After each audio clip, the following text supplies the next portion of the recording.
Gloire au Seigneur, ici l'apôtre Théo M. Alors aujourd'hui nous nous retrouvons pour l'épisode 2 de Apostolos et le thème sera l'architecture de l'Église. J'aimerais qu'on puisse prendre un temps d'abord de prédisposition par rapport au message, par rapport à cet épisode. J'aimerais que là où tu es, tu puisses disposer ton cœur, t'attendre à une parole, t'attendre à une lumière de la part de Dieu, afin de pouvoir aller plus loin avec lui, afin de grandir aussi dans sa parole et dans sa présence. Je prie Père dans le nom de Jésus, avec le Saint-Esprit, tout d'abord pour te remercier pour l'œuvre de la croix, pour le sang versé et pour le don de ton esprit. Je viens te recommander cet épisode, je viens te recommander nos pensées, je viens te recommander notre intelligence. Ouvre notre intelligence par ton esprit. Donne-nous de la lumière, donne-nous de la compréhension, donne-nous de pouvoir recevoir ton message afin d'aller de l'avant et surtout de faire avancer le royaume. Je prie que dans les pièces où nous sommes, que le ciel demeure ouvert et que là où le ciel n'était pas ouvert, que le ciel s'ouvre. Que ta gloire puisse descendre et que notre adoration puisse remonter en retour. Je m'attends à toi, oins mes lèvres, ma bouche, mes pensées. Accepte de les mettre à part durant cet épisode. Accepte de mettre mon cœur à part durant cet épisode. Et Saint-Esprit, de canaliser, de centrer toute l'adoration de mon service sur Jésus-Christ seul, parce qu'il en est digne et il le mérite. Je m'attends à toi. Visite-nous, touche-nous et transforme-nous pour la seule et unique gloire de ton nom. C'est dans le nom de Jésus, avec le Saint-Esprit, que j'ai ainsi prié. Amen. Amen, amen. De partout où vous êtes, qu'on puisse acclamer, honorer le Saint-Esprit, qu'on puisse l'acclamer, qu'on puisse l'honorer. Le thème que nous allons voir et aborder aujourd'hui, c'est l'architecture de l'Église. J'aimerais que, Dylan, tu puisses nous prendre le premier passage que je t'ai envoyé. Tu puisses nous prendre Matthieu 16, 18. Je lis au nom de Jésus, Yes. Matthieu 16, verset 18. Yes. Et moi je te dis que tu es Pierre, et que sur cette pierre je bâtirai mon église, et que les portes du séjour des morts ne prévaudront point contre elle. Amen.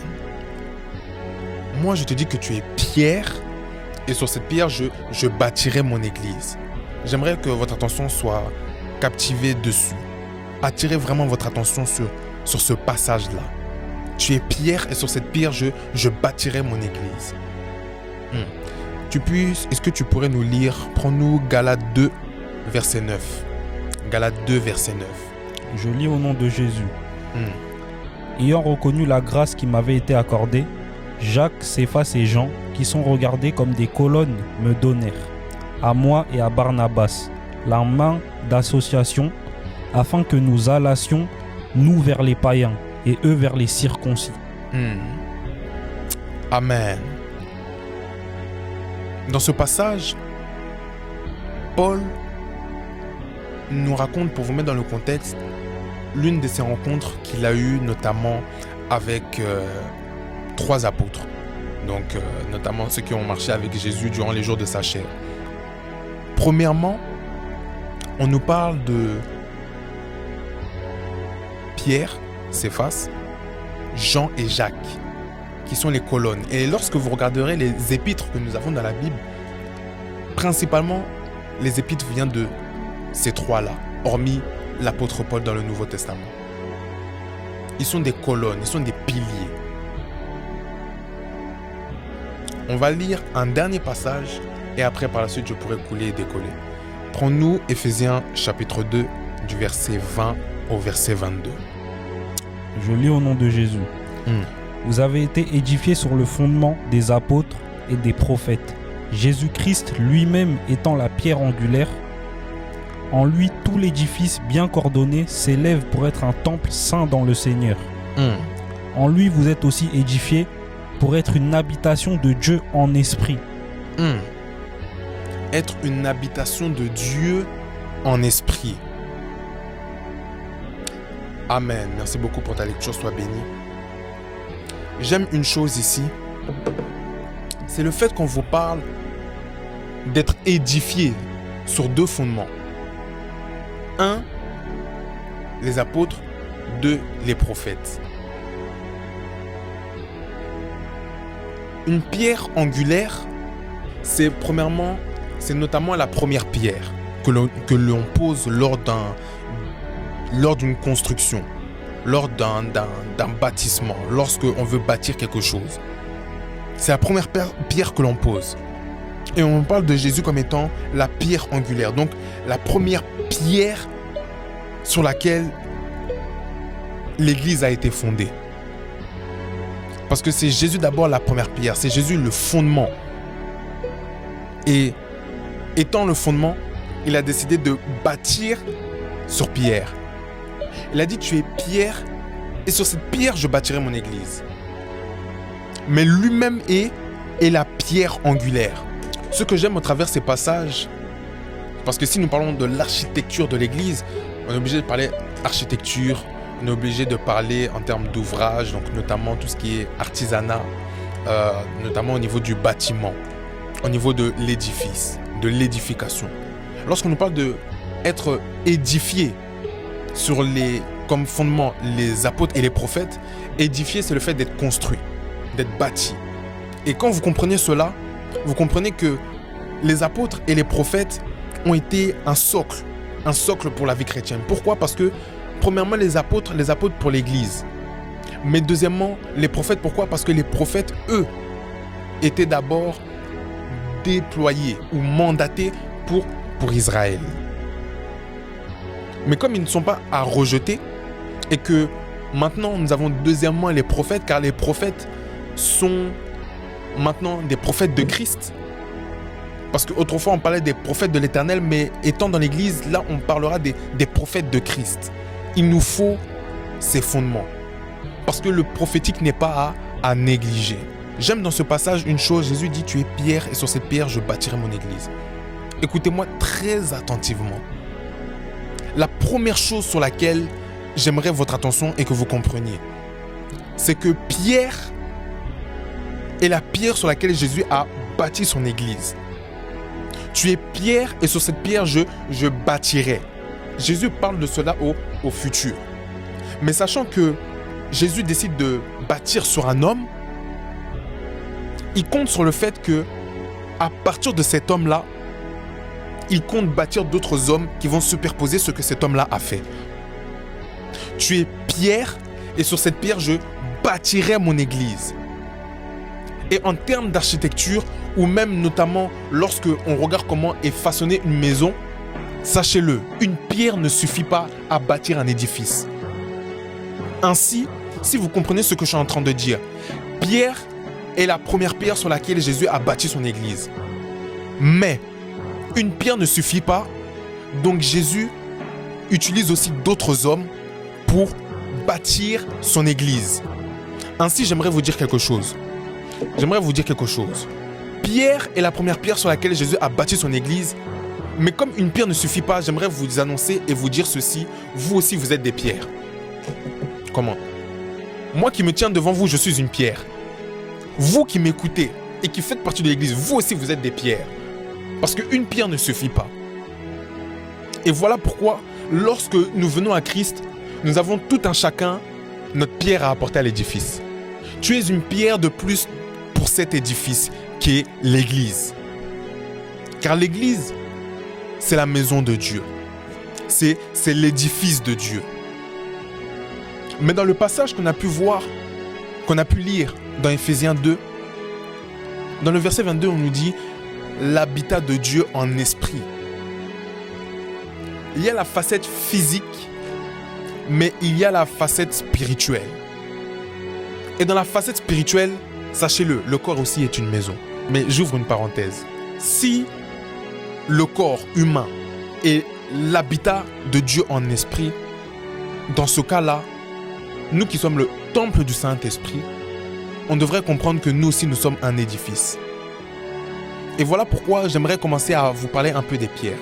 Lorsque vous vous documentez, vous vous renseignez, et j'aime les catholiques. Ils ont une forte et une grande spiritualité aussi.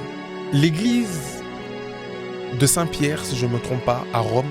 L'église sur laquelle les catholiques ont fondé leur église ayant pour fondement les os de l'apôtre Pierre. D'autres diront, mais comment et pourquoi? Mais en termes de spiritualité, sachez-le, il y a un lien minéral entre les os et les pierres. Je ne vais pas entrer en profondeur sur ce thème-là, sur ce sujet-là, parce que le thème, c'est l'architecture de l'église. Mais c'est une parenthèse que je referme. Si je dois vous parler des pierres, Jésus a décidé d'utiliser comme matière la pierre. Et j'aimerais vous faire réaliser l'importance ou l'utilité des pierres, notamment lorsqu'on parcourt les Écritures. Premièrement, sachez-le, les pierres sont la matière des autels. La pierre est une matière pour bâtir. J'aime une parabole que donne Jésus où il conseille celui qui écoute sa parole et la met en pratique est un homme prudent et intelligent. Car s'il décide de bâtir sur le roc, malgré la pluie, malgré le vent, malgré les tempêtes, la maison ne bougera pas. En d'autres termes, chaque parabole n'est pas aléatoire. Chaque parabole a sa sagesse. Et sachez-le, la roche, c'est une pierre, c'est de la pierre. Mais ce que je veux vous faire comprendre, c'est quoi? C'est que notamment, les pierres, la roche notamment, a la capacité de résister à la mer, a la capacité de résister au vent, d'être fixe et très stable, d'être inébranlable. Voilà pourquoi je vais un peu plus loin et j'ouvre encore un peu plus la parenthèse. Vous remarquerez avec moi que lorsqu'il y a eu le déluge et que l'eau redescendit, la première chose qu'on a pu percevoir, c'est quoi? C'est des montagnes. Mais les montagnes sont faites de quoi? Sont faites de roches. En d'autres termes, je vous pose la question. Est-ce que durant le déluge, les montagnes, la roche, malgré le déluge, a été bougée? Non. Je répète, est-ce que la roche a pu être bougée? Non. La roche, malgré le déluge, a demeuré inébranlable. Parce que, dans sa particularité, la roche peut résister à la mer, peut vivre même sous la mer. Mais, elle peut aussi résister au vent. J'aurais beaucoup à dire. Mais lorsque je vous parle du fait que la pierre, c'est la matière des autels, vous remarquerez ceci. Dans les Écritures, lorsque, premièrement, exemple le plus typique et le plus flagrant, l'Église étant le temple de Dieu, pourquoi Jésus a décidé de renommer l'apôtre Simon Pierre, sachant que la pierre, c'est la matière des autels? Pourquoi son édifice, son temple, son autel a directement été raffilé à la pierre? Parce que c'est la matière pour bâtir. Il y a toute une spiritualité derrière la pierre. Mais ici, j'aimerais vous faire comprendre et vous montrer plusieurs exemples. Lorsque vous irez dans Juge et que l'homme de Dieu, l'ange de l'Éternel, est apparu aux parents de Samson, sur quoi l'ange est apparu? L'ange est apparu sur une pierre et il est reparti sur une pierre. Pourquoi une pierre? Parce que l'autel, c'est un tremplin, l'autel, c'est un pont, l'autel, c'est une porte. C'est ce qui permet de construire des portes. Ce sont des supports spirituels, des portes spirituelles. Ainsi, l'ange ne pouvait pas descendre sur n'importe quoi. Mais il a fallu qu'il descende sur la pierre. Prenons comme exemple encore nos frères musulmans. Lorsqu'ils vont faire leur pèlerinage, c'est ce qu'on appelle la Kaaba. Ce autour de quoi ils font leur pèlerinage, c'est ce qu'on appelle la Kaaba. Mais qu'est-ce que la Kaaba? C'est une pierre. Même si la pierre est sacrée pour eux, pourquoi il fallait encore que, quand il s'agit du culte, on utilise de quoi? De la pierre. La pierre a la capacité de mémoriser, a la capacité de retenir. Et la pierre, notamment même si on parle des pierres précieuses, qui est un autre sujet, ou encore même des métaux, il y a toute une spiritualité, tout un pouvoir derrière ces pierres. Parce que les pierres ont leur pouvoir lumineux tout comme leur pouvoir liquide. Mais j'en parlerai une autre fois. Et ainsi, vous remarquerez que, généralement, ce qui cause la perte de l'humanité, c'est quoi? C'est la pierre. Ce qui est la cause des génocides, c'est quoi? C'est la pierre. Parce qu'il y a des pouvoirs. Tout ce qui est bâti, même la technologie, c'est fait à partir de quoi? À partir de la pierre. La pierre est une richesse et la pierre a son pouvoir. Chaque pierre détient un pouvoir spécifique. Voilà pourquoi, quand on veut posséder une terre, les hommes spirituels vont posséder la pierre de cette terre. Parce que chaque terre a sa pierre. Que ceux qui ont les oreilles pour entendre, entendent. Je referme la parenthèse. Ainsi, c'était pour, premièrement, vous mettre un peu de l'emphase sur les pierres. Et si je dois parler maintenant des édifices, vu qu'on parle de pierre, donc la pierre sert à bâtir, je dois vous parler de l'architecture de l'église. Au travers des passages, j'aime les choses qu'on a pu lire. On a lu, premièrement, tu es pierre et sur cette pierre, je bâtirai mon église. Deuxièmement, on a pu lire les colonnes. Quand on parle de colonnes, on parle de piliers. On parle de piliers. Parce que Pierre, Jean et Jacques étaient des piliers. Et vous remarquerez que ces trois-là sont ceux que Jésus a pris à part, a pris avec lui, lorsque il leur a permis de voir Élie et Moïse. Jésus a pris 3 disciples. Et ces 3 disciples, c'était qui? Céphas, Pierre, Jean et Jacques. Ce que je veux vous faire comprendre, c'est quoi? Dans l'architecture de l'église, il nous faut des colonnes. Il nous faut des piliers. Il nous faut des fondations. Chaque église locale ou ministère doit avoir son fondement, doit avoir ses piliers. Mais en ma qualité d'apôtre, notamment des temps de la fin, les challenges qu'a l'église, c'est de finir l'édifice. Je m'explique. Si les apôtres ont déjà posé les fondements, on n'a pas besoin de revenir aux fondements.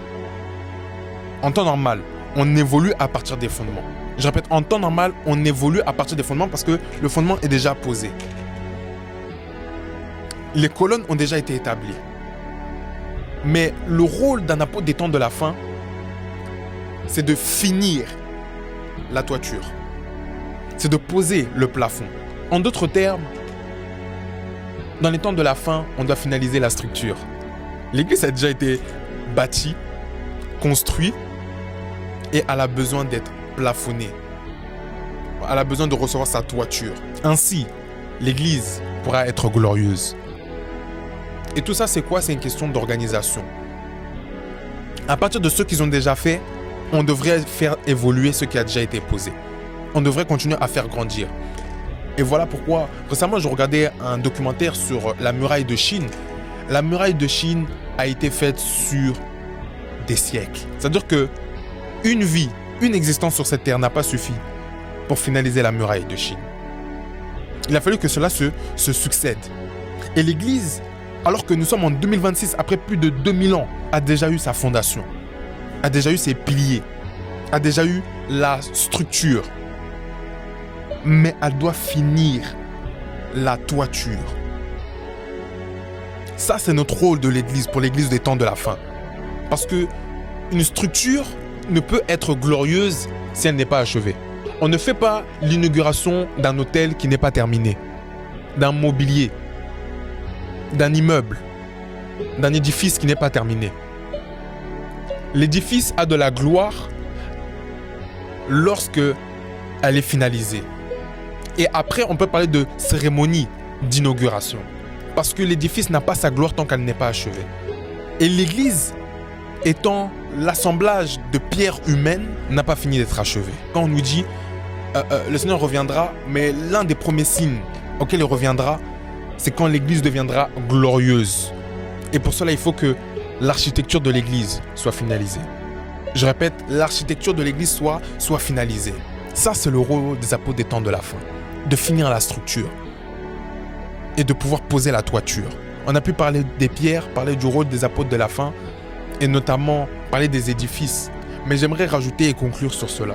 On nous a présenté Jésus comme étant la pierre angulaire des apôtres et des prophètes qui sont 2 fondements.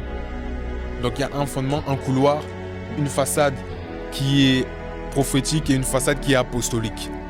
Et Jésus étant au centre, étant la porte entre le prophétique et l'apostolique. J'aimerais vous faire comprendre ceci. L'apôtre est là pour bâtir la vision et le prophète est là pour donner la vision. Le prophète reçoit la vision, l'apôtre bâtit la vision. Et ainsi les deux vont de pair. Je clôture en vous disant cela. Si Jésus-Christ est la pierre angulaire, il est la première pierre, il est la fondation de l'Église. Pas le fondement, la fondation. Pas la pierre sur laquelle il bâtit, la fondation lui-même.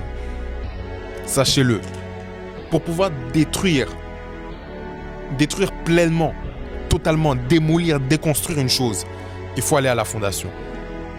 Mais l'œuvre de la croix est trop forte. L'œuvre de la croix est tout puissante.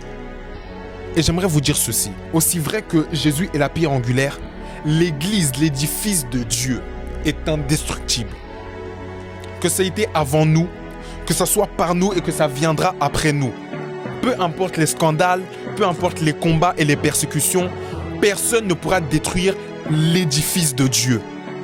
Car même si nous sommes là et nous faisons notre part, après nous, il y aura encore d'autres personnes qui seront suscitées. Avant nous, il y a des personnes qui ont été suscitées. Et jusqu'à maintenant, plus de 2000 ans, aux quatre coins du monde, il y a des personnes qui se lèvent et qui confessent Jésus et le servent. On essaie d'en faire taire là-bas. Il y en a d'autres qui poussent là-bas. On essaie de détruire l'église là-bas. Il y a une église qui grandit là-bas. L'église est pire qu'un virus. Je répète, l'église est pire qu'un virus.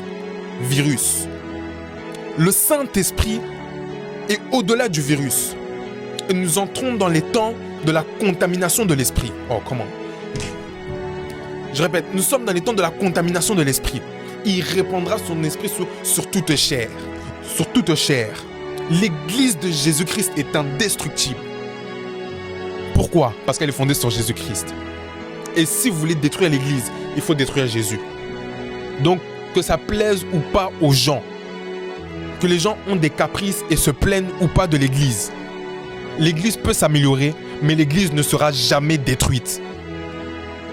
Parce qu'aucune spiritualité, aucun mysticisme n'est au-dessus de Jésus-Christ. Aucune puissance n'écrase la puissance de la croix. L'édifice de Dieu est indestructible. Vous voulez détruire l'église? Allez vous en prendre à la pierre angulaire et on en reparlera. Il est sur son trône. C'est lui qui jugera l'humanité. Tout pouvoir lui a été donné dans les cieux et sur la terre. L'église de Jésus-Christ est indestructible. Que les gens abandonnent ou pas, que les gens rétrogradent ou pas, l'église, à cause de la fondation, est indestructible. Jésus-Christ est Seigneur avec ou sans le consentement des hommes.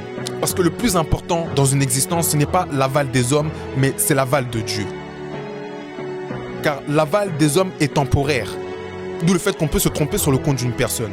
Mais l'aval de Dieu est éternel. Alléluia. Ainsi, je clôture l'épisode 2 de Apostolos sur l'architecture de l'Église. Je prie Seigneur que tu puisses continuer la structuration, tu puisses continuer l'édification de l'Église pour tous tes enfants, pour tout ton peuple, que tout un chacun soit béni, soit transformé, soit renouvelé et qu'aucun ne puisse sortir de cette vidéo, puisse sortir de cet épisode comme ils y sont entrés. Mets un avant et un après. Mets de la lumière, mets un feu, mets un zèle qui donne le zèle, qui donne la joie, qui donne la soif, qui donne l'énergie et le feu de vouloir bâtir ton édifice. Que le zèle de ta maison puisse nous dévorer afin que nous soyons zélés pour ton œuvre, zélés pour toi, zélés pour ta gloire, zélés pour ton service. Je te recommande tout un chacun. Je te recommande cet épisode. Je te recommande l'architecture de l'Église. Bénis chaque personne qui écoutera cela et glorifie ton nom au travers de nos mains, au travers de nos vies, au travers de nos bouches. Saint-Esprit, il est temps de libérer le mouvement apostolique car les apôtres sont ceux qui sont envoyés pour bâtir. envoyé pour bâtir. Mais lorsqu'une personne reçoit une grâce apostolique, elle reçoit la capacité de pouvoir bâtir. Et il est temps de bâtir des choses pour l'œuvre de Dieu.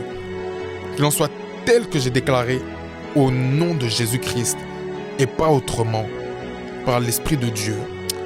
Amen. Amen, amen, amen. C'était l'épisode 2. On se dit à très bientôt pour l'épisode 3 qui s'intitulera « Allez et faites ». Que le Dieu de la déesse vous bénisse et shalom chez vous.